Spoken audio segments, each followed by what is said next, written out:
One of the key motivators that I got involved with the brand, when the brand was introduced to me by another investment banker, he says, David, I got a deal for you. Well, quite frankly, I didn't want to be involved with any deals at the time. However, when he was clever enough to sit down with me, when he mentioned the name Shoney's, it took me back to 1970s, late 60s and 70s, when I was a child, when I was going to school, high school, college.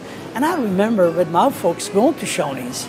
And for many days, I recall even when I was in college, I used to go eat Shoney's food all the time because that's what I ate, that's what I could get fresh food, that's what I could afford to eat. So I want to take back to Shoney's to those days.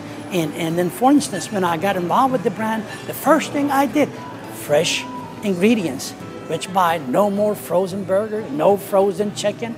So I focused on those products. It was very important to me personally, because one of the reasons I got involved with the brand obviously was to really give back to our communities and to revive an iconic American brand with a Southern style hospitality service.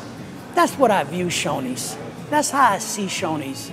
And God willing, these doors have opened up in Panama City, and the doors shall not be closed ever again, because American brand will carry on.